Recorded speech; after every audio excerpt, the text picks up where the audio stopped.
Hi folks, this is all the fruit, and today I'm foraging in the area of the town of Benicassim at the Spanish Mediterranean coast north of the city of Valencia.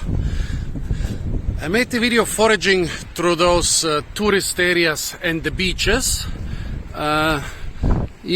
Less fruits than I expected, but I found a couple things, and now I want to go on the rocky coast where there's gonna be hopefully a lot more diversity, especially in the cultivated plants. Well, here I could start munching on the tasty hibiscus flowers, but I'm sure the nice guys here on the right are gonna object. Also, you can see, well, I'm at the end of April here.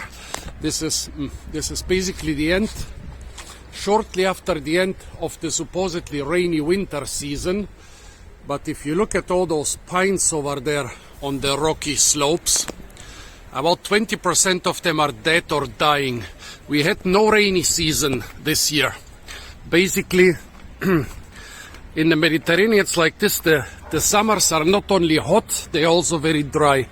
The winters are cool and also very rainy. But last winter there was almost no rain. Look at the aloe, a winter plant. Desert plant, which was probably even watered from time to time, still almost dying. The pine trees and palms down here in front of the hotels are being watered, but look again here. A lot of those pine trees which are dying are maybe 50, 60 years old. They have survived a lot of hot summers, and now they cannot survive one cold winter. That's how bad the drought is. And imagine, actually drought stress should start not even now, but 2 months from now. But they're already dying from drought stress. So imagine how bad it's gonna be in August, September. And if there is no rainy season next winter, we might lose a lot of those forests. Why am I saying this? Of course, weather is very important for foraging. Also, the Germans have a couple words that don't exist in other languages. In most languages you have weather, the weather of last week, the weather of yesterday, and you have climate, the climate of Spain or the climate of the Ice Age, or you could say, you could say the climate of previous centuries. But the Germans have another word for in between, which is Witterung, which is like the weather of the last couple months or 1 to 2 years. Actually, the weather which matters for your harvests, because the weather of a couple years ago doesn't matter so much, except that it will have killed some of your fruit trees. And so the Witterung, the weather of the last couple months and couple years around here, has been not Mediterranean, but rather desert-like. Speaking of the desert, the Carob or St. John's bread. Yeah, when all those prophets went into the desert, they would eat locusts. Well, locust is also a name for the fruits of the Carob, and they've been a staple for thousands of years around here. Oh, but look at it. It is kind of dying because of the drought, that they don't see a single fruit. I'll try to find another Carob and then explain to you the immense cultural, well, I explained to you the religious significance. The Carob is the food of the prophets, but the immense cultural and monetary and culinary significance of the Carob from start of human civilization until now, because the Carob now is maybe more important than it was ever before. Down here a couple almost dead spring greens. Those should be big and lush. I shouldn't even be able to walk here. Those things should be almost as high as me. Some amaranthus. Most of their leaves are edible. And this should be Asparagus stipularis. This is a non-edible asparagus. Well, it is basically bitter and not pleasant. But here we have Asparagus albus. maybe the most popular plant for foraging in the whole Mediterranean, especially in Italy. Millions of people forage it. When? Right now. But if I would try to eat this spiny cactus, I would just hurt myself. Yeah, they didn't put up any new asparagus shoots this year. It's right now, each of those plants should have several big shoots which are right at the exact stage for foraging, and which should be foraged by the locals here, because the Spanish are also quite fond of them. Just in Italy it's basically an epidemic of asparagus foraging. Every single shoot is being foraged in winter, and then they sprout as tougher, more branched shoots which are not edible anymore, and that's how the plants survive. But no, there were no winter rains, so none of those asparagus put up one single shoot. The non-edible one here put up 2 shoots, but 3 even, but that doesn't help me. A plant which looks a lot like the carob, at least the leaves and the whole appearance. Look, here is the carob, here is the mastics, and they are relatives of the mastics, which are even much more carob-like. They have big leaves like the carob. Those are not closely related. Carob is in the Fabaceae, in the bean family. Mastics is in the Anacardiaceae, in the mango family. And it's actually in the genus of the pistachio. However, the fruits of the pistachio are not edible. What do you do then with the mastics? Very important thing. You can either burn it as incense in churches or temples, or you can masticate it. This is the traditional chewing gum of the last couple thousand years of the old world.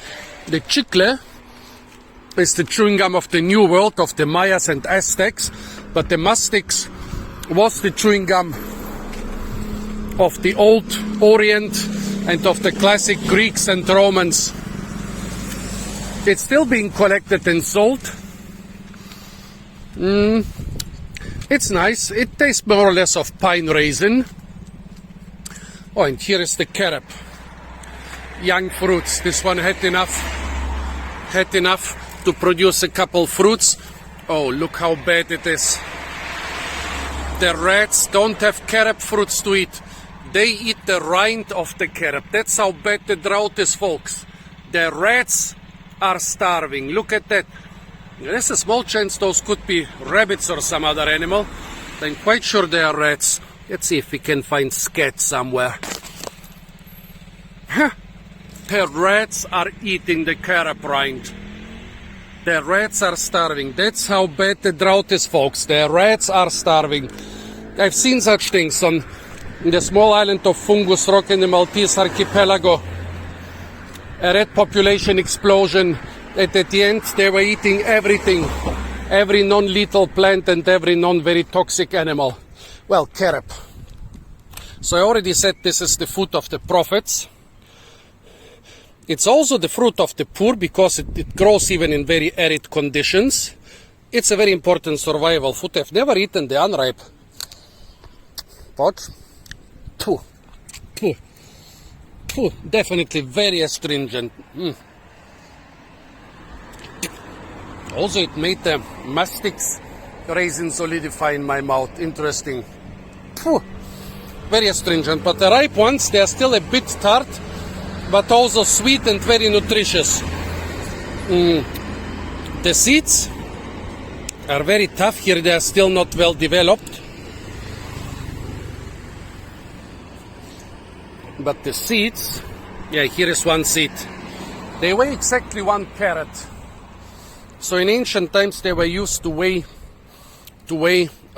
gold and jewels. But because some traders were clever and they had a set of big seeds for buying it, a set of small seeds for selling. And so people said, we'll stop with those carob seeds. From now on we'll have official weights of the seed of 1 carob.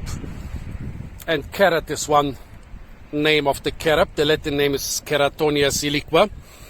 So they started using official weights for gold and jewels, which are exactly the weight of one of those. Nowadays the seeds, well, in the 20th century this plant got mostly abandoned, and a lot of Mediterranean farmers destroyed their ancient trees. There were a lot of areas with ancient, beautiful, giant carob trees. Now the seeds are so expensive that every farmer who destroyed their trees, they're basically crying. And every farmer who left their trees, they are harvesting and getting rich. A farmer told me the seeds are 10% of the weight, but they are 90% of the price, because they used to congeal foods. Until recently, mostly gelatin from pig waste was being used. Pig skins and pig, everything that's not considered edible about the pig was made into gelatin to congel things. But with all those vegans and vegetarians and health conscious people and so many Muslims coming into Europe, you cannot use pig for most things anymore. So a lot of the companies switched to plant-based alternatives, and carob seed is one of the best. That's why the prices have skyrocketed.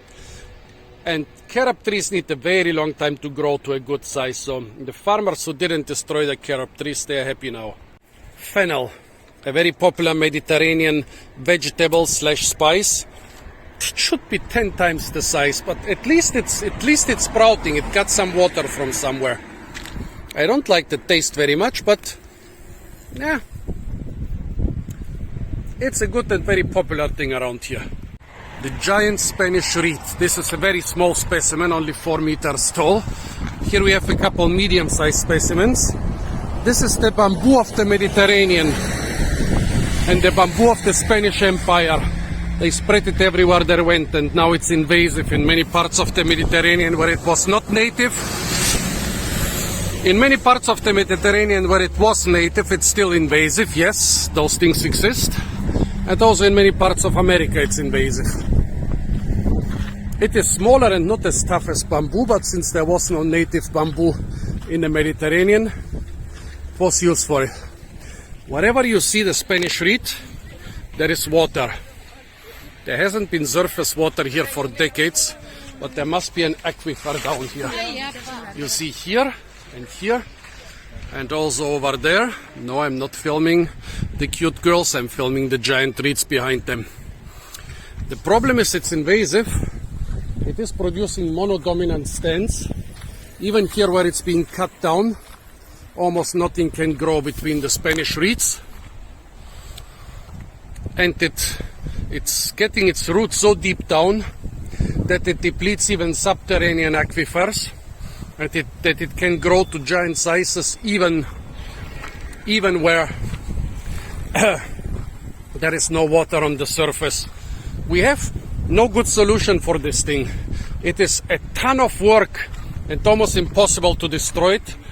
Well, in previous decades it was very valuable. Those were the sticks for the tomatoes, for the fences of the gardens and fields. Baskets were made from this.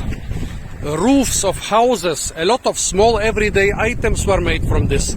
Everywhere the Asians made from bamboo, at least half of those things the Spanish made from Spanish reed or giant reed.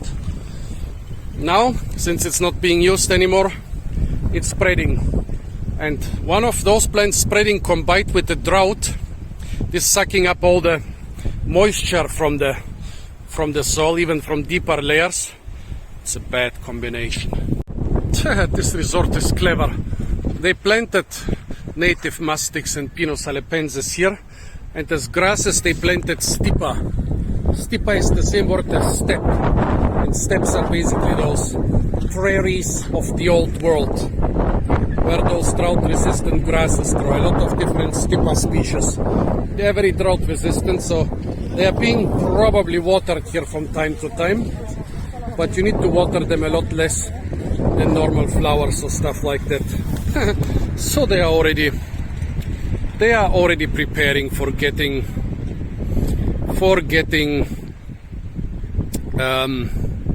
becoming a steppe area here. Asphodelos fistulosus. It's really funny. The Greeks thought that the places where all the heroes and the good people, according to their ethics and moral, went, those were covered with this little plant, which is kinda edible. It's not the best thing, and I don't know how to eat it, but it used to be edible. Well, the places where all the bad people went as ghosts are covered with Asphodelus albus, a different plant from this family, which is basically a bad weed on grasslands. Probably that's why they wanted to say the worthless people go to worthless pastures where worthless plants grow. When I said in the beginning of the video that the pines are dying, mostly up there on the higher slopes, I made it sound like a bad thing, and yeah, it's a bad thing when forests are dying, but those are not natural forests. Why not? Those pines there are actually native to those areas, but originally they used to grow over there in the sand dunes. You see any sand dunes? No? Well, behind the beach every square meter has been built up for tourism. That's where the sand dunes were. That's where the pines used to grow. But in the 60s and 70s, the Spanish government decided we're going to become the biggest timber exporter in the world. Also, we need to keep the peasants in the countryside quiet. So, well, they are starving. And our agriculture is not working very well because we have a fascist state and don't know how to do business. And so they gave the peasants in the countryside a little money to plant billions of pine trees. Those peasants worked almost for free, I think for some cents a day, just enough to save them from starvation. And yeah, many billions of pine trees were planted, 90% died, but some survived. So those forests are not natural. The natural vegetation should be mixed forests of like holm oak and bay leaf and trees like that. Even in this drought, those cacti are kind of surviving. But what cacti are those? They look a little bit like very small and puny Opuntia delaney. However, I think they are some of the group of Opuntia vulgaris. Quite a difficult group. The fruits are edible, and the good thing is they have very few glochids. They have very few areoles with glochids. So they are easier to peel than an Opuntia ficus indica or a Barbary fig, for example. Those even look juicy and nice enough, and the plant is even producing new flowers and new fruits. But I hope I'll find them at some moister spot where they will be even bigger and juicier, and then I may eat a couple. Let's look at the geology because that's very important for foraging. Limestone cliffs over there. Limestone hills. Limestone hills. Here behind the hotels again limestone hills. To the left limestone hills. But what's this? Red. I mean they are reddish types of limestones and reddish limestone soils. However, over there, 30-40 kilometers ago yesterday, I found reddish sandstone. So I will assume that those are sandstone hills. The red part is sandstone. So we have a mix of limestone and sandstone. Also here in the tourist areas I found a couple cork oaks. Cork oaks don't grow on limestone soil. They grow only on acidic soil. So most probably those areas over there are some acidic rock, most probably pink sandstone. This is very important. Different plants grow on sandstone and on limestone. They are ready for foraging at different times in the year on sandstone and limestone. And maybe most important of all, when you are hiking in those mountains, you will find the water in different places on sandstone and on limestone. Limestone is very water permeable, so all the water sources will be down in the low valleys, and there will be huge cave systems. Sandstone is not so water permeable if it's not broken down a lot by geological events. Most probably there will also be water in the higher up areas. Very important because water is life. You can survive weeks without food, but just a couple hours without water in the scorching sun in the summer on those mountains will most probably kill you. Alfalfa. It's mostly known as a fodder for animals, but my grandfather let me forage this on a nearby meadow and used to make banica, or a type of burek from it. The banitsa was very tasty, and in a wet early spring the alfalfa was also very tasty. But here it's already tough. It's amazing enough that it's growing there. Why do you think it's growing there?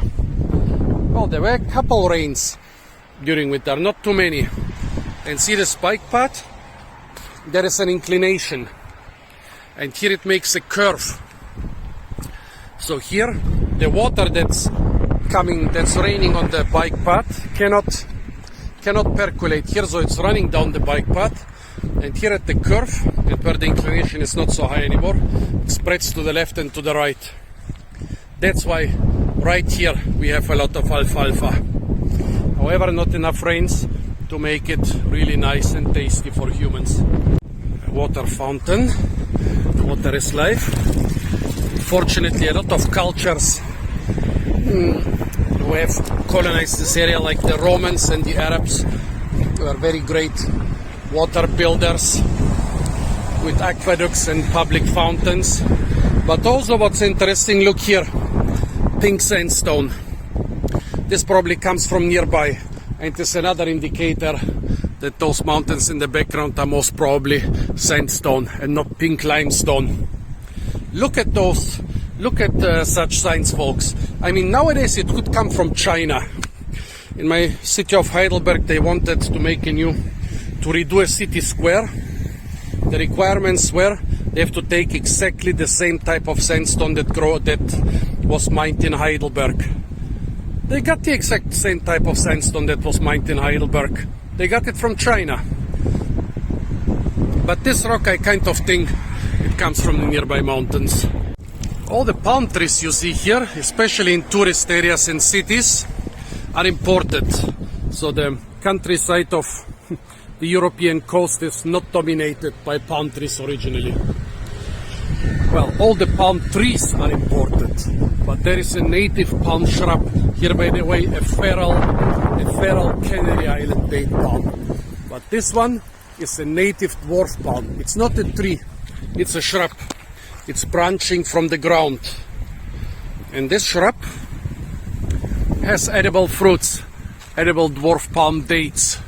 And sometimes in watered parks right now they are even in season, but those are not. Also the heart of palm is edible, but the dates as well as the heart are considered very low quality famine food.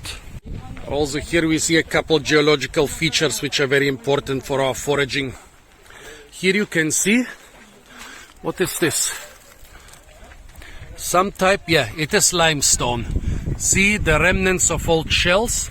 Limestone was created in ancient seas. Sandstone, like the one over there, was created in deserts.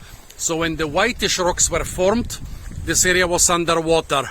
When the reddish rocks were formed, this area was a desert. And then you can see how the limestone, the original limestone rocks, are broken up and water percolated into all the little cracks and started dissolving the limestone. And then later, this was probably fresh water above ground. And then everything went underground again and underwater. And new limestone went into those cracks and holes and created a new solid rock out of all those pieces of the former solid rock. Basically created a conglomerate. And then here again it started getting dissolved. Caves are very common in limestone. The water dissolves the limestone and creates caves, and that's how the water gets down to the deep valleys, or to where the limestone ends and some impermeable rocky layer starts.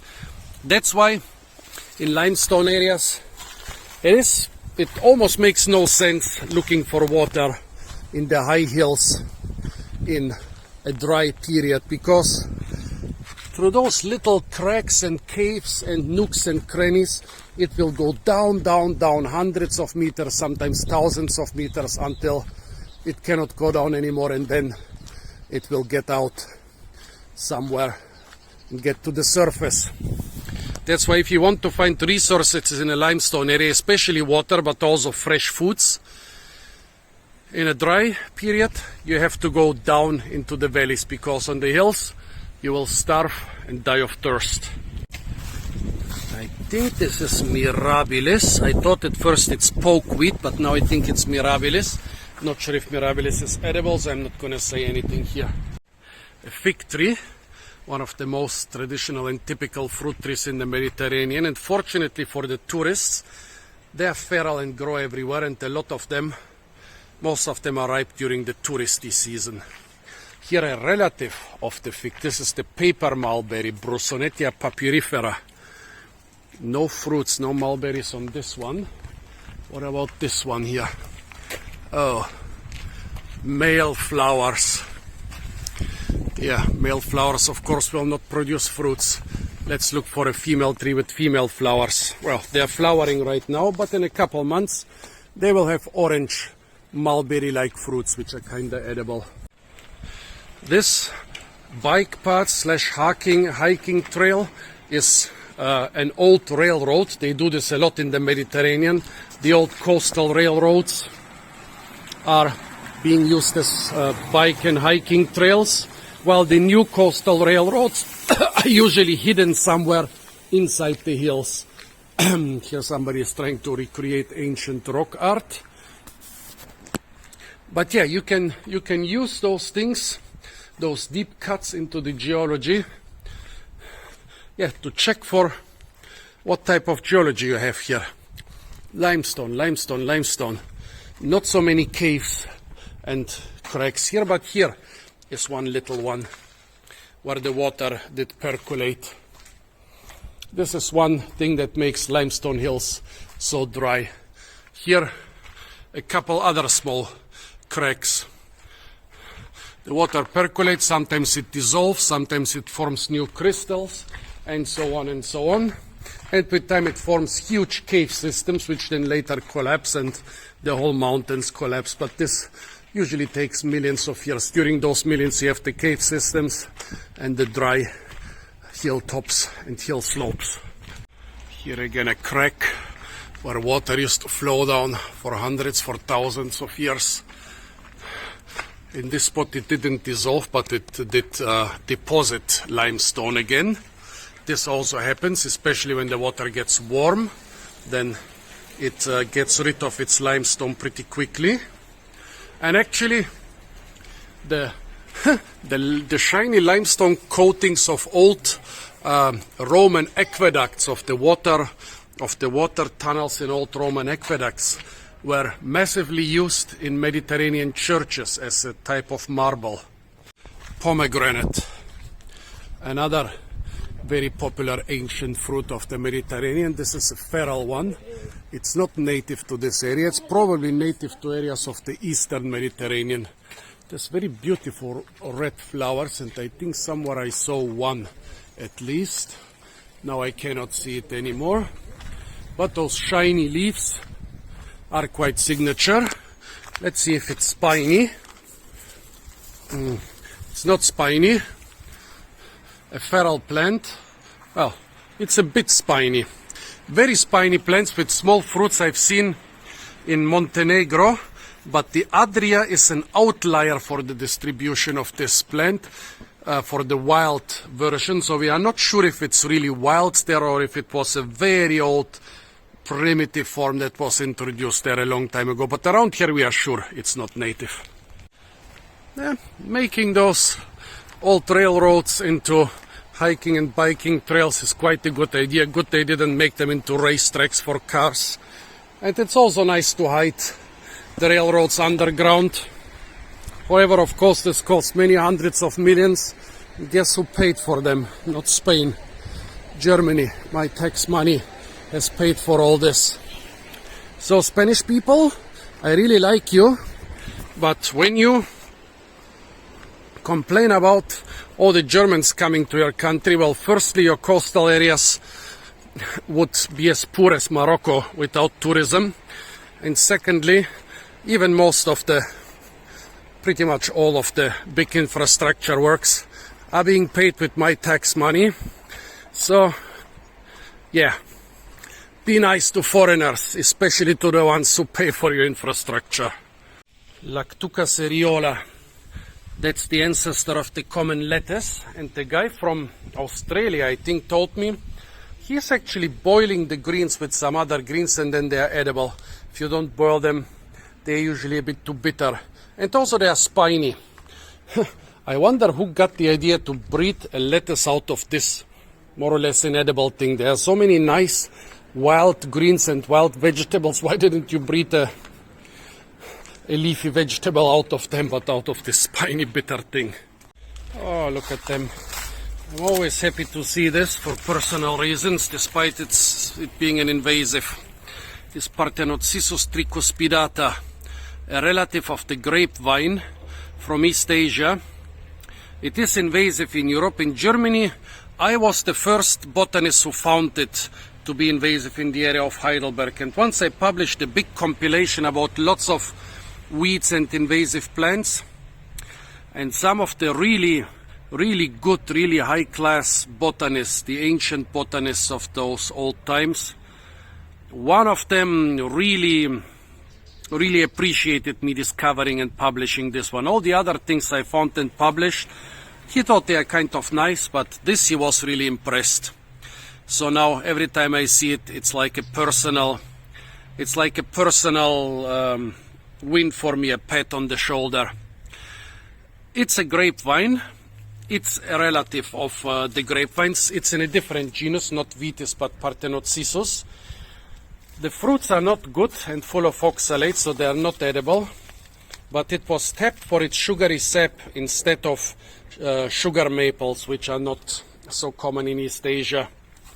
And I thought, how much can you get from a vine? Until I found a guy who cut down a big vine in the city of Heidelberg in late winter. Well, for the next weeks and months, the road in front of his house was flooded with smelly, foaming, fermenting, grape juice from this grapevine, not from the fruits, but from the stem itself. Many buckets full, and they were stinking and foaming and fermenting for months, I think. So it is very productive. Here we have a ripe carob fruit, a very puny one. This is a medium-sized, and this was a really big one from years without drought. Like, look at the remnants of the normal carob fruits, and that's what being produced in this year with drought. But let's try it. Maybe. No, it's not good everywhere. It's moldy in some parts. This part seems to be good.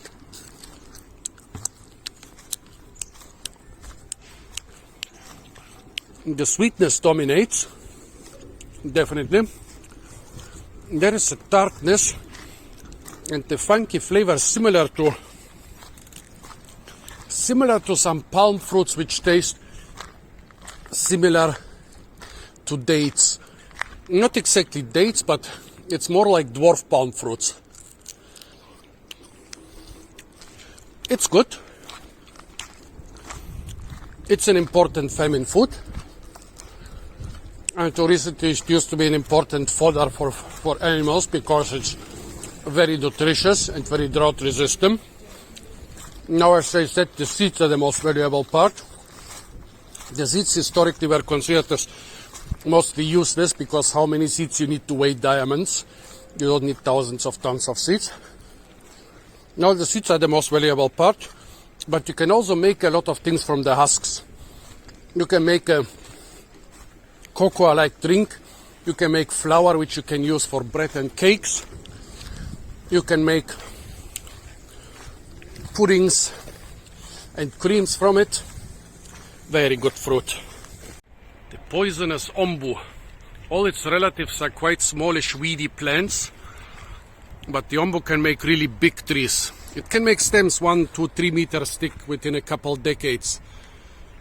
The fruits are quite tasty in a specific degree of ripeness and desiccation, otherwise they taste horrible, which is good because every part is poisonous. This tree is very central to the culture of the gauchos, who are the cowboys of Argentina.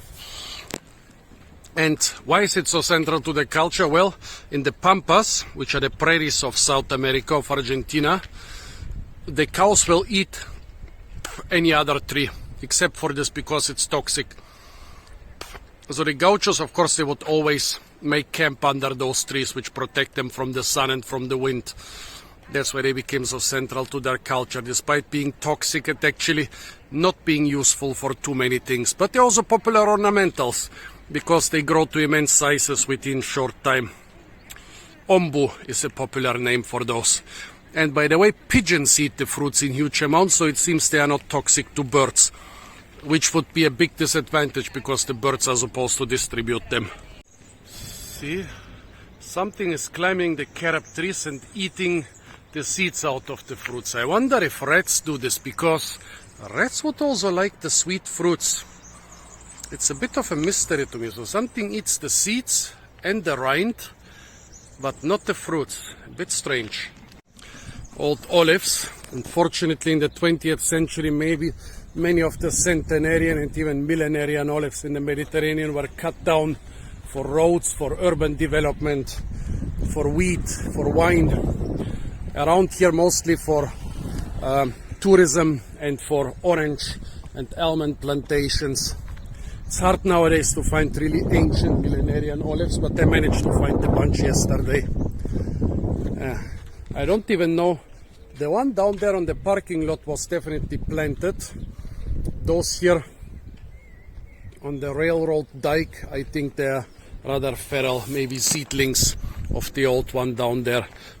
It's not really ancient, but it could have 100 to 150 years.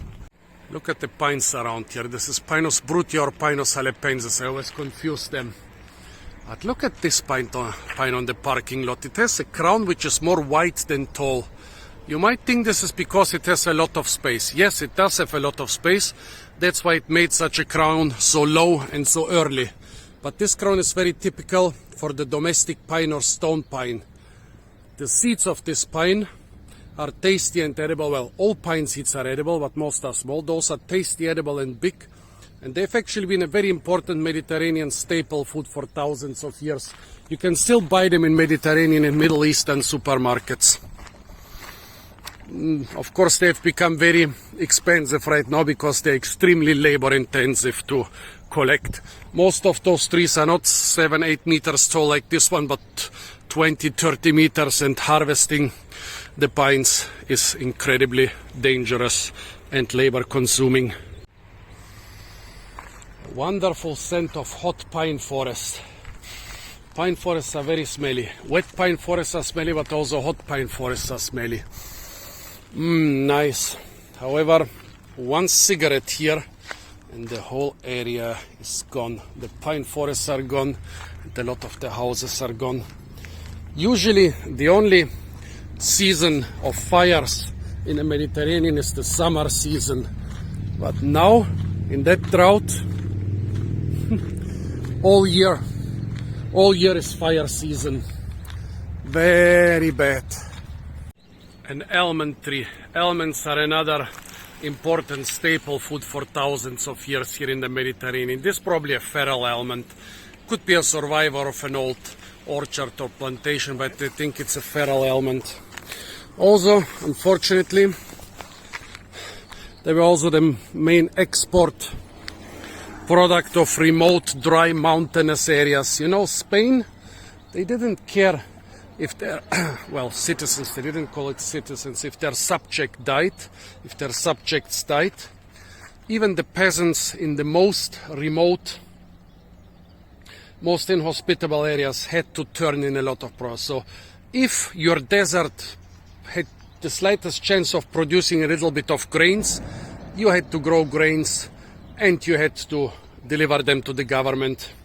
And if your mountains, your desert mountains had a slight chance to produce almonds, you had to deliver them to the government. If you starved in the process, nobody cared. This went all the way until the 60s and 70s, and actually even in the 60s and 70s, whole families, whole villages left Spain, especially the Canary Islands, in tiny fishing boats headed for America. They didn't care. 2/3 of those people, maybe even many more of them, never arrived in America. This wasn't a couple 100 years ago. This was in the lifetime of people still alive today.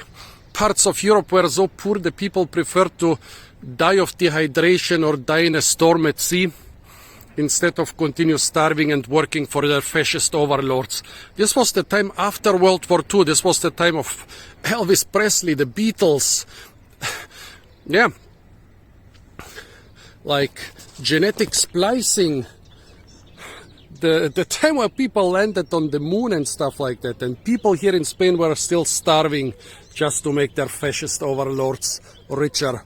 And almonds were a very popular export product from poor desert mountains, which didn't produce even enough to feed their own peasants, but they were left to die after they collected the almonds, of course.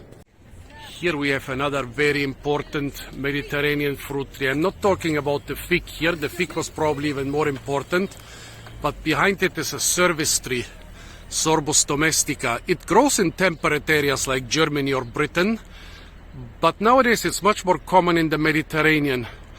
It produces nice fruits which are a little bit like little apples. They are called dirt bags in some languages because they are full of brown goo. Brown, very tasty goo. Yeah, and it's a very drought resistant tree, but as you can see here, most of the tree has died of the recent droughts. It's crazy when even the service trees are dying, the drought is really severe. And by the way, this herb here is sarsaparilla. From sarsaparilla you can make root beer, and also the leaves the Smurfs eat in comics and movies are sarsaparilla leaves. Oh, look at that. I thought they had cut down branches from the olive tree and made them into planks. But now I don't think so anymore. They have cut branches from the olive tree. Yes, you have to prune olive trees like this, basically not leaving almost anything behind. But I'm pretty sure the planks are made from some type of pine. And I don't know if they made the planks here at the spot. I would rather guess that they brought them from a sawmill, because here in Europe the art of making planks just with your chainsaw is not very well known. It is very well known in Borneo, where sawmills are few and far between, so people make whole houses just with their chainsaw. It's also kind of well known in North America and Russia, where you also cannot bring planks so easily everywhere. But I think those are pine planks from a sawmill. They just happen to be under this severely pruned olive tree. If those were olive planks, they would be a very valuable thing. Olive timber is usually far too valuable to being made into planks, and usually it's too small and too twisted. So usually it's being made into spoons and pots and other small, pretty expensive objects. Yeah, pity. If those were olive planks, that would have been a very valuable and expensive resource. Here a flattish coastal area. I don't know if we are already at the sand dunes. Here is the gravel which was brought here. Also limestone rocks which were freshly brought here. I think they are making, why do they making so many boardwalks through the pine forest? Well, except for somebody to give a big contract to his cousin. Unfortunately, that is quite normal everywhere in the world. It might be more normal in Spain, because Spain is kind of infamous for that, but I think it's being done throughout Europe. But I would deem those boardwalks unnecessary. They are made of pine wood, which has either been, it has been boiled in poison, but still it's not gonna last for very long, so it's a lot of money. They bring in a lot of poisonous wood into this forest. It's gonna start breaking down within a couple years. It's gonna be a big hazard to walk on those if there are holes, and then people will start walking again on the ground. I think it's a little bit unnecessary. But the important thing for me is those are supposed to be the natural habitats of those pines. I don't know. I haven't been there before they started planting the dry hills with pines. Also, I must say, all pine forests I've seen in dune areas look kind of like plantations. And here, if you look around, all the pines are of the same age except for the very young ones. So I think all the pines were planted at the same time. And this thing is open, so let's walk inside. I don't know, is this some sort of fancy resort? Or is it some sort of nature refuge? I think it's mostly some sort of, yeah, getting taxpayers' money to your cousin. Mastics, Pinus halepensis, feral olives. I mean, it looks nice. It looks nice and beautiful. There is some sort of fancy lodge made from those irregular planks and from peeled thin pieces of wood. Peeling them makes them last longer, but traditionally they were peeled. Usually oaks were peeled. Young oaks like those were peeled because the rind was very valuable. The bark was very valuable as a tanning agent to make animal skins into leather. And then what you ended up with were those things which were used for everything because there were so many of them. They were used for heating, but also for all small-scale construction, like over there. Yeah, this is some fancy, no pisar. Those fancy things are not gonna last for long, folks. And this tells me that this is definitely done with public money, because a private investor would not make something like this, which is just gonna last a couple years. Yeah, I know, I'm throwing shit at everybody and everything. Don't blame me for it. It's my right. I wanna do it. I like to do it.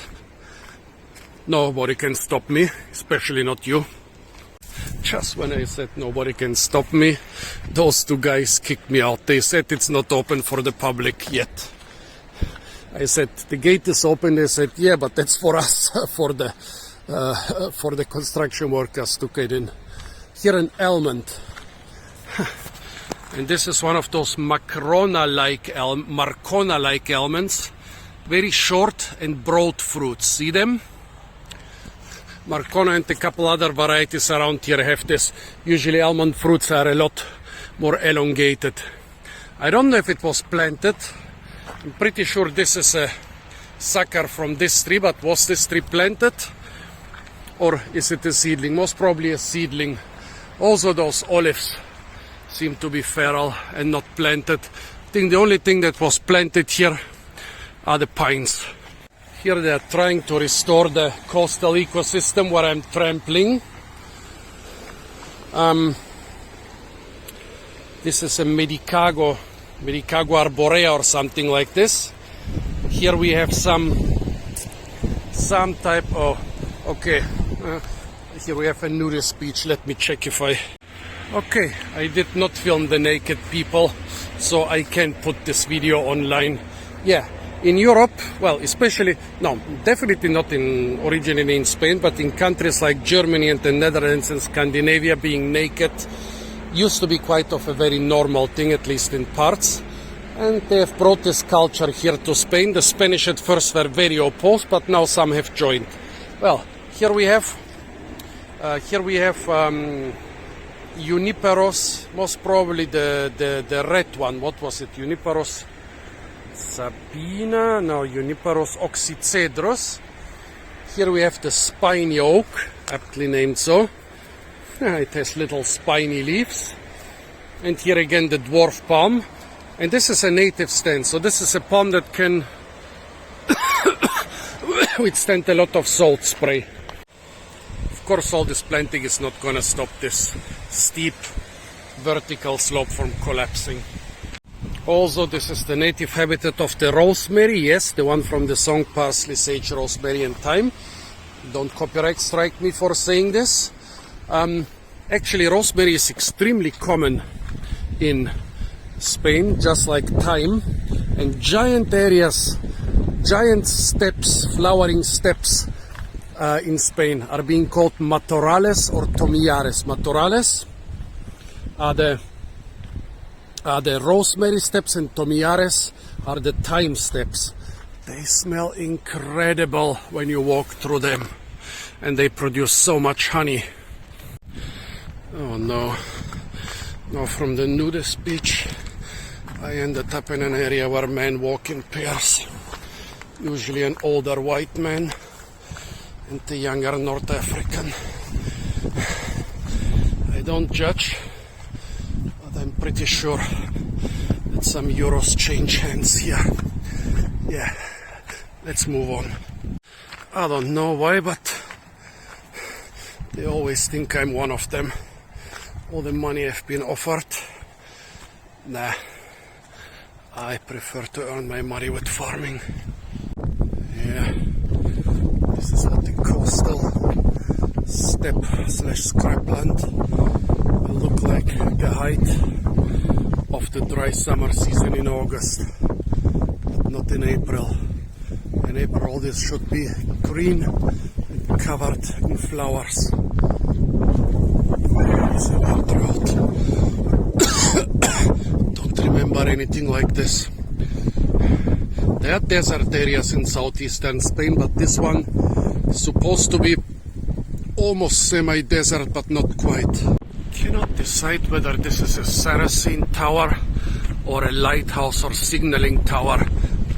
Those Saracen towers, there are hundreds, probably thousands of them around the Mediterranean. You know, for hundreds of years, the war between Christians and Muslims was more or less symmetrical all the way to the 19th century. And all the way to the 19th century, the Muslims, the so-called Barbary pirates, would come to the Christian lands and raid the villages. Well, the Christians, pretty much everybody, merchants, fishermen, the army and kings, they would raid the Muslim lands and steal mostly slaves, also animals and everything other valuable. And in order to prevent those raids to their respective lands, the lords and other entities made those towers, which in Europe were mostly called Saracen towers. I guess in North Africa they were called European towers or something.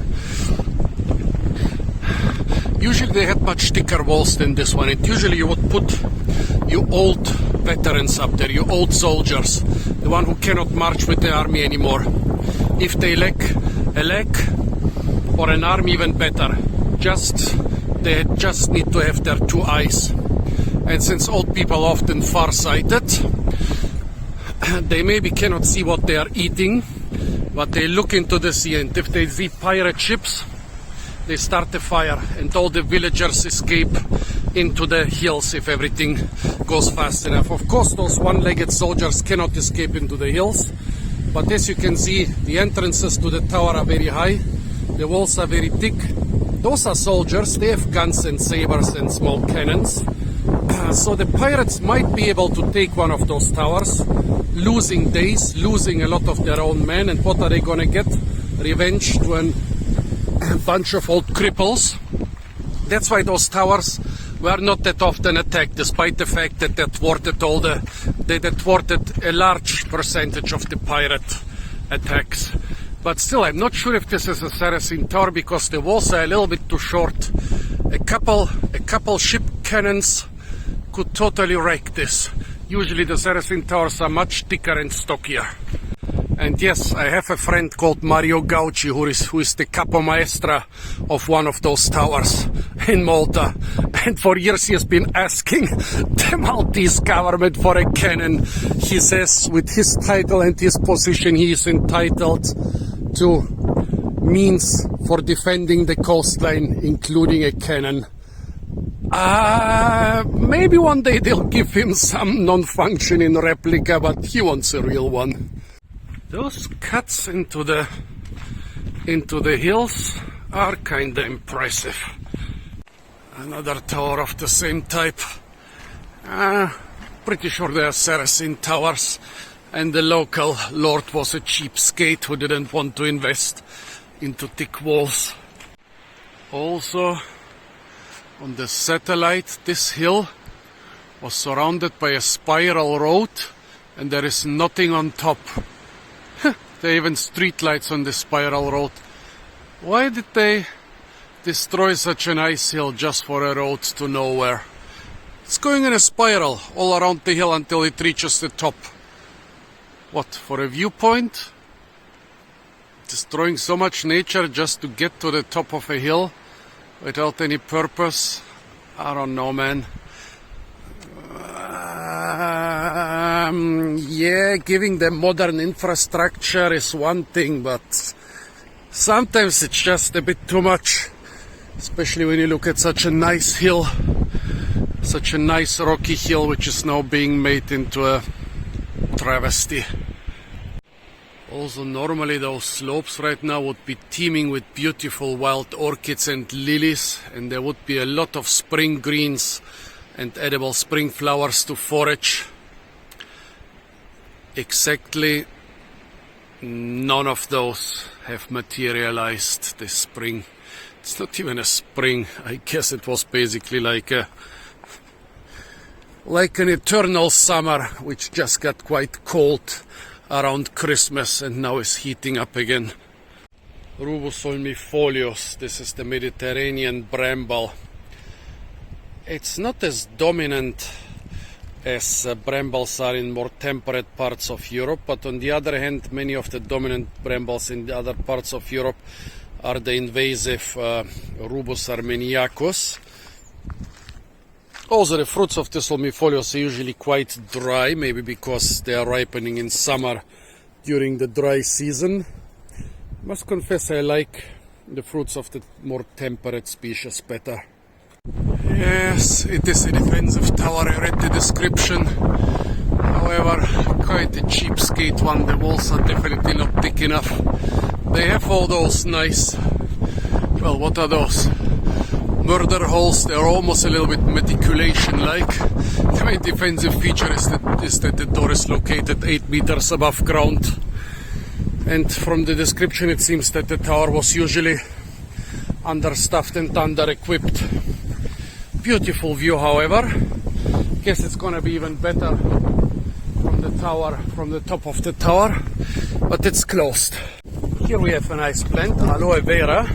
Of course, it's a very popular ornamental in the Mediterranean area, but it's actually native to the Mediterranean. We don't know exactly to what areas, because for thousands of years this very valuable medicinal plant has been planted everywhere in the area, but it is native to part of the area and has been spread to other areas, just like the date palm or the olive. We are not exactly sure. We know they kind of are native to the region, but we are not sure to exactly what part.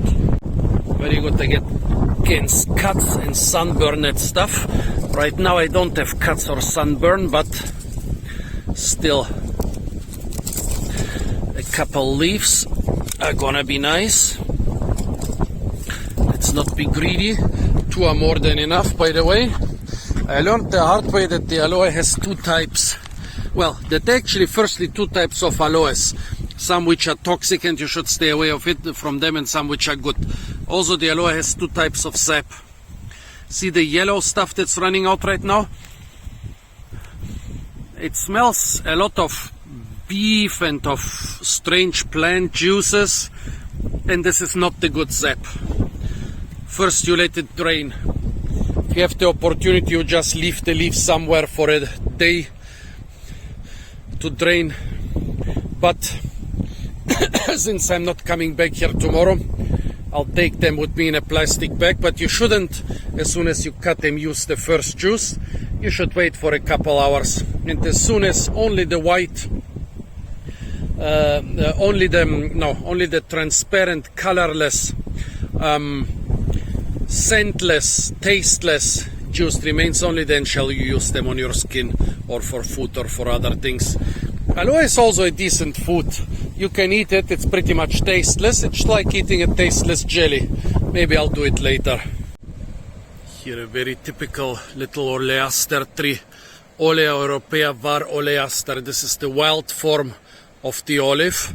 But since the olive is also not native to this part of the Mediterranean, of that we're absolutely sure, it's native to somewhere in the eastern Mediterranean. This is not a wild olive, this is a feral olive from a seedling, from a seed that was dropped here. And it kind of reverted to a wild-like looking form short, stocky branches, spine-like branches, maybe not exactly spines, but kinda spiny. Those short leaves which are greenish rather than whitish, small, very bitter fruits. Yeah, it's kinda interesting how so many fruits are not true to seed and revert to some sort of more natural, more survivable, more competitive form once they escape cultivation. Also look at the rosemary, one of the most drought resistant shrubs around here, and it's dying. All those leaves are brown. If I find it somewhere, I will just crumble it like dried rosemary in my hand. Such sights and such sounds are not unusual in the heat of summer. But remember, we are still at the beginning of spring. Very bad drought. Those big mastic shrubs, and some of the small pines here are also dying, as well as all of the rosemary around the tunnel. It seems that on other parts of the slope some of the rosemary is surviving, but look at it, the rosemary left and right of the tunnel is dying because, of course, the tunnel facilitates the percolation of water into deeper layers. See, those cracks exist everywhere in the mountain, and that's where the water goes. But those cracks are narrow and not too many in this part, so wherever you have such a big cut into the mountain, of course, that dries it out even more. And here we have a nice tunnel. So we can do a lot of nice screaming. Beautiful. The new railroad, right next to the old railroad.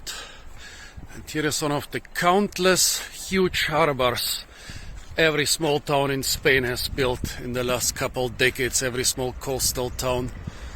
They cost millions, but the Spanish didn't pay for them themselves. Yes, I'm a little bit mad. German infrastructure is still basically the 20th century infrastructure, but we did pay for Spain to enter the 21st century. Something else I noticed, all the time I haven't seen a single citrus plant or a single medlar or nispero. In the agricultural areas around here, citruses of course dominate, but medlars are also quite common. Basically in the agricultural areas you can always forage medlars in the abandoned orchards. You can also forage citruses in the abandoned orchards, but without watering they are not of supreme quality. But yeah, on this dry coastal stretch, I think agriculture here, well, there was usually, I guess, mostly pastoralism and plundering of the forests. But if there was some agriculture on those dry slopes, it has been abandoned a very long time ago.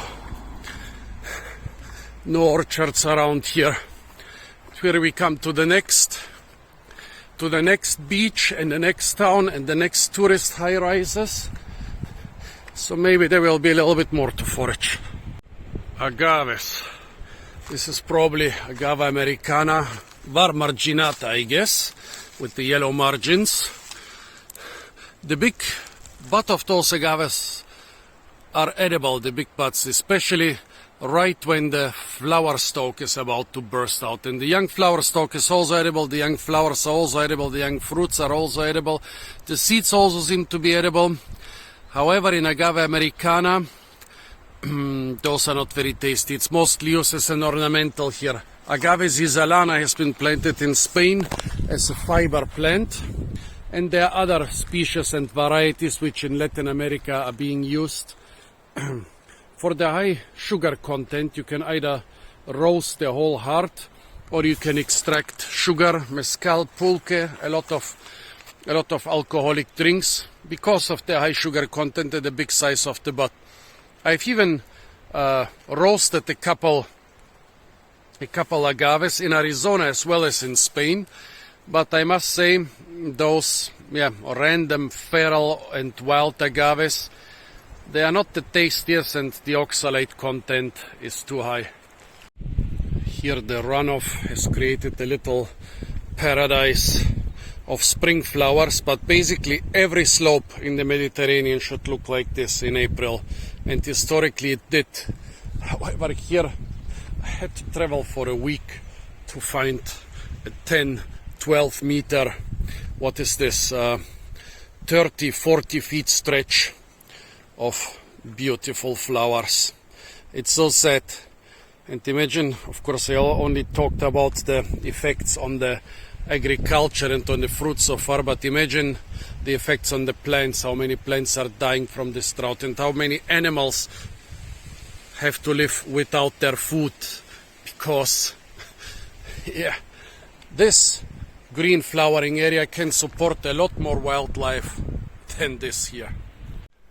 Beautiful olive in full bloom, braving the drought. Well, actually not yet in full bloom. Most of those are buds, and even when they become flowers they will still be quite small, but it's still a magnificent sight. Oh, and finally an early mulberry which is already in season. See the pigeons and see all the brown spots here on the ground. Oh yeah. Well, with mulberries you have to choose whether you want to pick the ripe ones from the ground. Not very sweet, not very high quality, but good enough. Or if you want the clean ones from the tree. Almost no sweetness on those, but look what a bounty.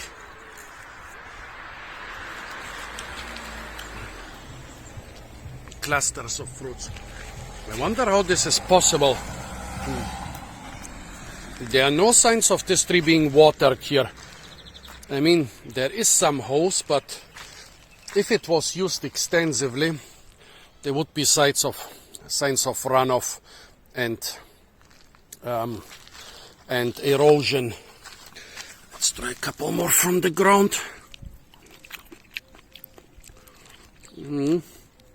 Those are a bit sweet, not too much, but yeah, mulberries were introduced here as food for the silkworm. The silkworm eats the leaves, not the fruit, so they wanted vigorous, fast-growing, leaf-producing trees, not tasty fruits. The fruits were always a byproduct. The black mulberry, much more rare and much more tasty, was planted here as a fruit tree, growing too slowly to be of big use for the worms, but producing much better fruit than the white ones. However, there are also very good selections of the white mulberry, only they are not very common in the Mediterranean. Actually, there are a lot of mulberries in this dry park. Not a single fruit on this one. Seems to be a male one. See, all the male fruits are already on the ground. However, since there are so many, there might be others which are fruiting, and some of them might be tastier. Oh, I see another one fruiting over there. Silver berries. They will be fruiting here in late autumn or in midwinter. The fruits are edible, and also the peanut tasting seeds are nice. Basically, you can chew everything up and then spit out the fibrous seed husk. Now in April, of course, too late. So here, this one again has no fruits, but this one once again is loaded. Seems to be the same variety. Big fruits, very big yield. A very pale pink. And those are slightly, just slightly more sweet. Many more trees ahead. Let's see what we find. Many more trees without a single fruit. However, over there in the background I see one, maybe even two mulberries with fruits. I hoped for a slightly darker variety, which I think should be hybrids with the black mulberry, and they have a bit of sourness. The whiter they are, the sweeter they are, well, the more they lack in sourness. So here are a couple more, but it all seems to be the same variety. The ones which look more like the black mulberry also taste more like the black mulberry, which is very sweet and very sour. The German sea mulberries are bland because basically the white mulberry was introduced to Germany, and yes, those fruits are definitely bland.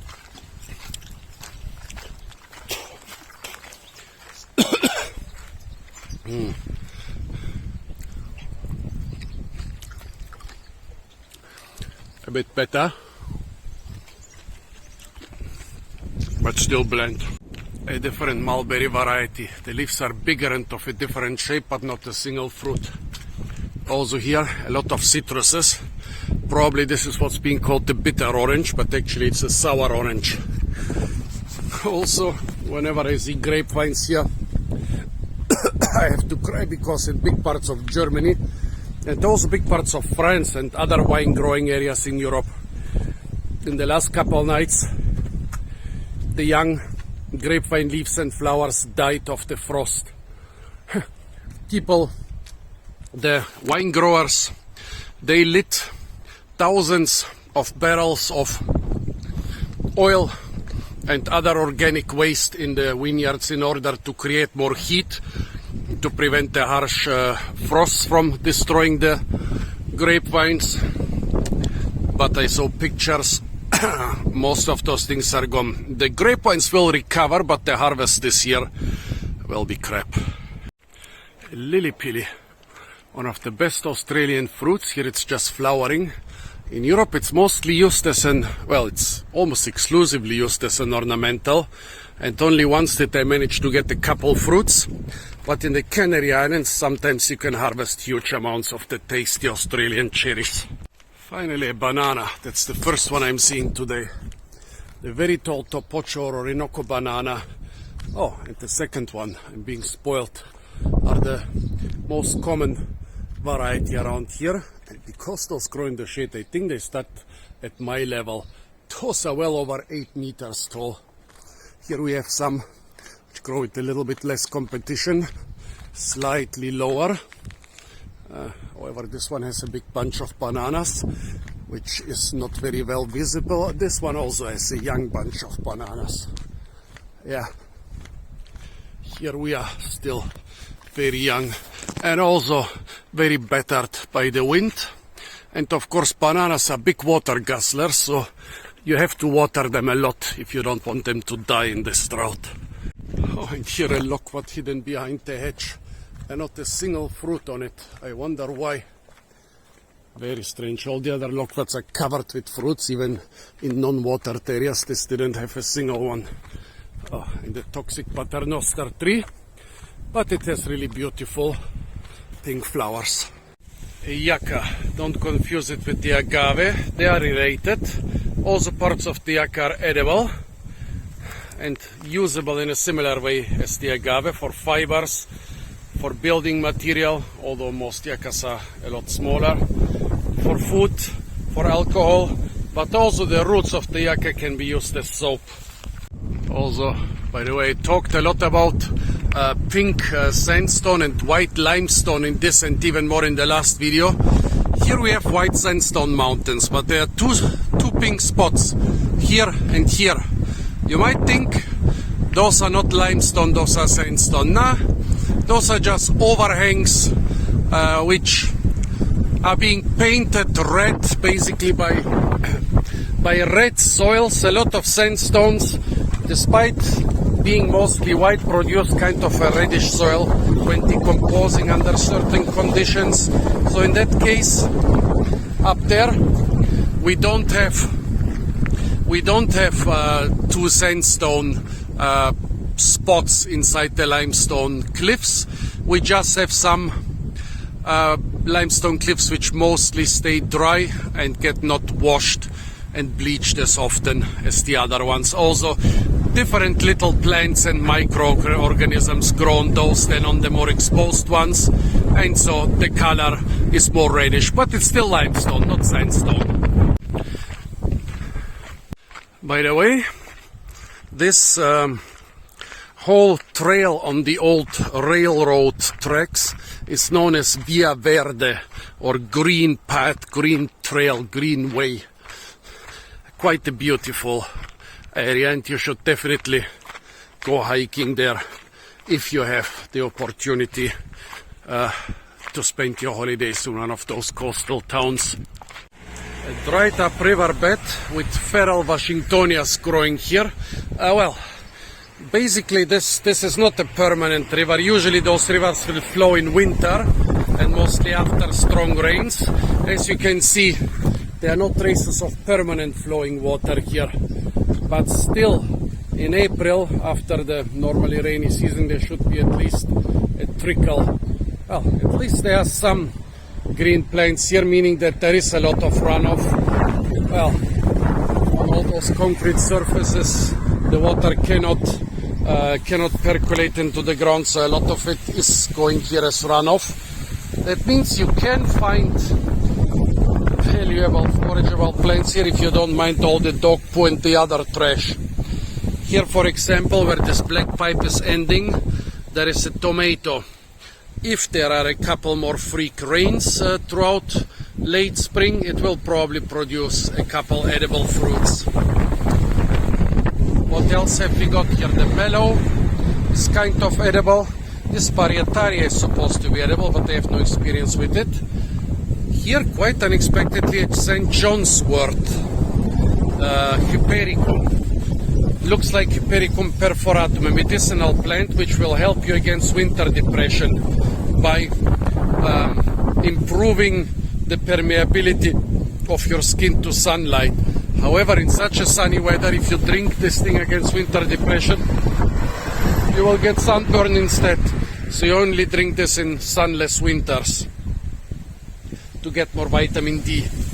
Here next to it a fennel, quite a fresh looking one, but again fertilized with doggy poo.